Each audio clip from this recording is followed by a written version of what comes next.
Oi, eu sou Emanuele Alckmin e eu gostaria de te convidar para tomar mais um Café com Vida. Nós estamos aqui em Êxodo na Bíblia, no capítulo 14, um pouquinho antes de Deus abrir o Mar Vermelho para Israel passar. E eu queria perguntar uma coisa para você. Quando você está num caos em que atrás tem um exército da maior potência econômica da época, com a maior força de guerra, com a maior sede de sangue, e do outro lado você tem um mar que você não tem barco para passar, o que você faz? Né? É a típica situação que eu brinco que é como que é? Se correr o bicho pega, se ficar o bicho come. Eu sou o caos de ditado popular. Mas enfim, o que você faz? Né? Qual escolha que você tem? Você confia na promessa do seu Deus? Você confia na constância do seu Deus, na visão histórica total do seu Deus, que ele vê acima das nuvens? Ou você quer voltar para a sua zona de conforto? E a sua zona de conforto, ela pode ser muito ruim, ela pode ser um relacionamento que já está ruim, ela pode ser um emprego que está ruim, ela pode ser uma situação de vida que você está protelando para mudar, ela pode ser uma situação de abuso mesmo, de algum abuso, de alguma violência, de onde você não tem dignidade humana preservada, onde você não tem nada, não tem economia, você não tem autodeterminação da sua vontade. Enfim, é esse seu lugar, é essa sua zona de conforto. E às vezes você prefere voltar para ela, ao invés de confiar na promessa que Deus te fez. As duas únicas diferenças entre a zona de conforto que você tem e a promessa de Deus é a seguinte: na zona de conforto você conhece, mesmo a dor, mesmo que seja uma zona de conforto dolorida. A promessa de Deus, não, você não conhece na totalidade. A zona de conforto, você viu, você já viu. A promessa de Deus concretizada, você ainda não viu. E aí, para não enfrentar o desconhecido, ainda que maravilhoso, e o não visto, ainda que inédito, você por vezes e eu por vezes optamos em voltar para a zona de conforto, ainda que seja dolorida, ainda que seja uma zona de conforto extremamente desumana e incômoda. O povo de Israel também, por isso que eu queria que você lesse comigo aqui Êxodo 14, versículo 10, 11 e 12, que é um pouquinho antes de Deus abrir o Mar Vermelho para Israel passar. Então eles estão no acampamento, de um lado tem um exército com sede de sangue, com uma super força de guerra, do outro lado tem o mar, né? Não tem barco, não tem instrumento para passar um povo todo com os utensílios, com a mudança toda de um povo. E no meio tem o povo de Israel, com uma promessa de Deus, que eles estavam sendo dirigidos para uma terra que manaria leite e mel. Então eu gostaria que a gente lesse aqui. Quando o faraó se aproximava, os israelitas levantaram os olhos e viram os egípcios marchando contra eles. Em pânico, clamaram ao Senhor. E disseram a Moisés: por que você nos trouxe ao deserto para morrer? Não havia sepulturas no Egito? O que você fez conosco? Por que nos forçou a sair do Egito?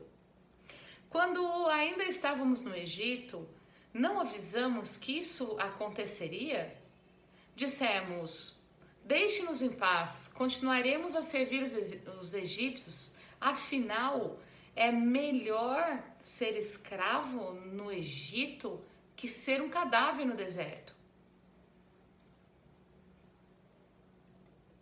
É isso. É melhor ser escravo no Egito que cadáver no deserto. É interessante que aqui o que nos mostra é como a visão do povo de Israel era pequena e limitada. Ele levanta os olhos para o exército. Quando eles olham, eles não olham para o mar, para o horizonte. Nem isso eles não olham. Eles olham para o exército. E eles fixam o olhar deles no exército egípcio, né? Só que eles estavam sendo guiados por um Deus que tinha trabalhado com eles durante muito tempo, oferecendo as 10 pragas, oferecendo a questão da morte dos primogênitos e da cruz com sangue nas portas para que os primogênitos deles não fossem mortos. Então, Deus estava trabalhando no coração deles com sinais visuais e concretos, sobrenaturais, para mostrar que era um Deus digno de confiança deles. Que quando Deus falasse o seguinte, olha, pode sair do Egito, porque eu vou dar para vocês uma terra onde vocês vão ser um povo soberano, uma nação eleita de novo, vocês vão se constituir como soberanos, como povo de Deus, vocês vão ter a dignidade humana restaurada, vão parar de ser escravos. Porque como escravos, eles não tinham nem poder de vida e morte sobre a vida deles.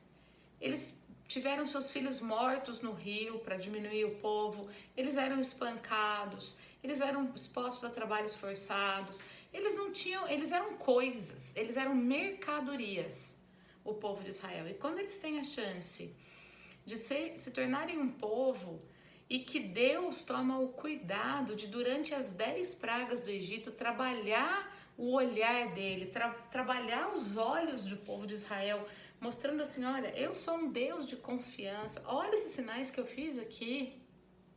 Eles saem do Egito com o 10º sinal feito, que foi a morte dos primogênitos dos egípcios e a preservação dos primogênitos de Israel. Eles saem de lá com isso no coração. E nessa primeira crise, tá bom? Uma crise séria, uma crise de caos, uma crise de, assim, absurda, de perplexidade mesmo, tá? Não é brincadeira aqui, a gente, né? Eles preferem olhar pro exército inimigo e preferem falar assim, poxa vida, por que vocês me tiraram do Egito? É melhor ser um escravo, não ter dignidade humana, ser uma coisa na mão dos egípcios do que um cadáver no deserto. Então, assim, cuidado com como você olha para as promessas do seu Deus na crise. Cuidado para como você olha o caráter do seu Deus na crise. Deus tinha tomado cuidado, por misericórdia, em mostrar o caráter dele para o povo de Israel durante as pragas do Egito. Deus tomou o cuidado de mostrar o caráter dele para nós através da Bíblia e, acima de tudo, através de Jesus Cristo naquela cruz. Nós conhecemos o caráter do nosso Deus, né? E nas crises de perplexidade da nossa vida, para onde a gente olha? A gente olha para o exército, a gente olha para a crise, a gente abaixa os olhos e vira para voltar para trás, para nossa zona de conforto, para o nosso lugar que já estava ficando estreito, para o nosso emprego que não é legal, para o nosso relacionamento que não é legal, para os nossos vícios, para a nossa vida, né, anterior, ou a gente continua confiando no caráter de Deus e na promessa de Deus para minha vida e para a sua vida e continuamos prosseguindo baseado na confiança nele para um lugar melhor, para um lugar onde nós encontraremos cada vez mais a dignidade humana na construção do caráter de Cristo em nós, como diz lá em Romanos 8:29, onde nós encontraremos um lugar melhor no chamamento, no cumprimento do propósito que Deus tem, do chamado que Deus tem pra gente, né? Onde nós encontraremos lugar melhor na restauração dos nossos corações, na cura emocional que se faça necessária, na pacificação das nossas personalidades, do nosso temperamento, da nossa história, no acolhimento das nossas fraquezas, né? Porque, gente, eu tenho dito que o final dessa história é uma grande ceia, a última ceia com Cristo, lá tomando um vinho no céu com Deus, onde a gente vai conseguir olhar a nossa vida de trás para frente e ver que valeu a pena. Então, onde você está agora? Você está num lugar que te incomoda, que você sente que você não está correspondendo aos propósitos de Deus para sua vida, não está correspondendo à vontade de Deus para sua vida? Sai, levanta e sai confiando no caráter e nas promessas de Deus, porque Ele vai te dar força. Ele não vai impedir o exército de vir atrás de você. Não vai. Ele não vai impedir, ele não promete que vai impedir o sofrimento. Ele só promete que vai estar junto com a gente no sofrimento. Que se necessário for, ele vai abrir o mar. Se necessário for, ele vai pacificar o nosso coração. Ele vai nos dar uma visão alinhada com a visão dele, se a gente pedir. Então não se contente com a sua zona de conforto. Para terminar, só uma historinha. Eu lembro que eu tinha um trabalho que eu sofria muita discriminação, muita promessa não cumprida, sabe? De promoção, muito jogo psicológico. E quando eu tive que sair de lá, nossa, quantas vezes depois que eu enfrentava desafios na minha vida profissional, eu não me perguntei assim, será que eu não devia ter ficado lá, continuado lá, né? Porque afinal de contas, é melhor ser escravo lá do que cadáver no deserto? Não, gente, não. Por mais que às vezes a minha cabeça tente me fazer voltar ali, eu confio no Deus que tem misericórdia e graça sobre a minha vida e que Ele vai me endireitando os caminhos na minha frente, como Ele mesmo diz, que Ele já provou na cruz, que Ele me ama incondicionalmente e que Ele tem um caráter imutável, que não depende do que eu faço ou do que eu deixo de fazer, mas sim que o meu relacionamento com Ele, que desfrutar das bênçãos dele, eu só vou conseguir quando eu for caminhando com Ele para o lugar em que Ele consiga ir formando em mim um caráter cada vez mais parecido com Cristo, em que eu possa entender que todas as coisas contribuem para o meu bem, mas para o meu bem no sentido de forjar em mim um caráter parecido com o caráter de Cristo. E é isso que Ele quer fazer com você. Então, não volte para a sua zona de conforto se ela tira a sua dignidade, se ela dói, se ela faz você questionar os seus valores, se ela faz você questionar o fato de você ser feito à imagem e semelhança de Deus, se ela faz você questionar o amor incondicional do seu Deus por você. Não admita ser escravo no Egito.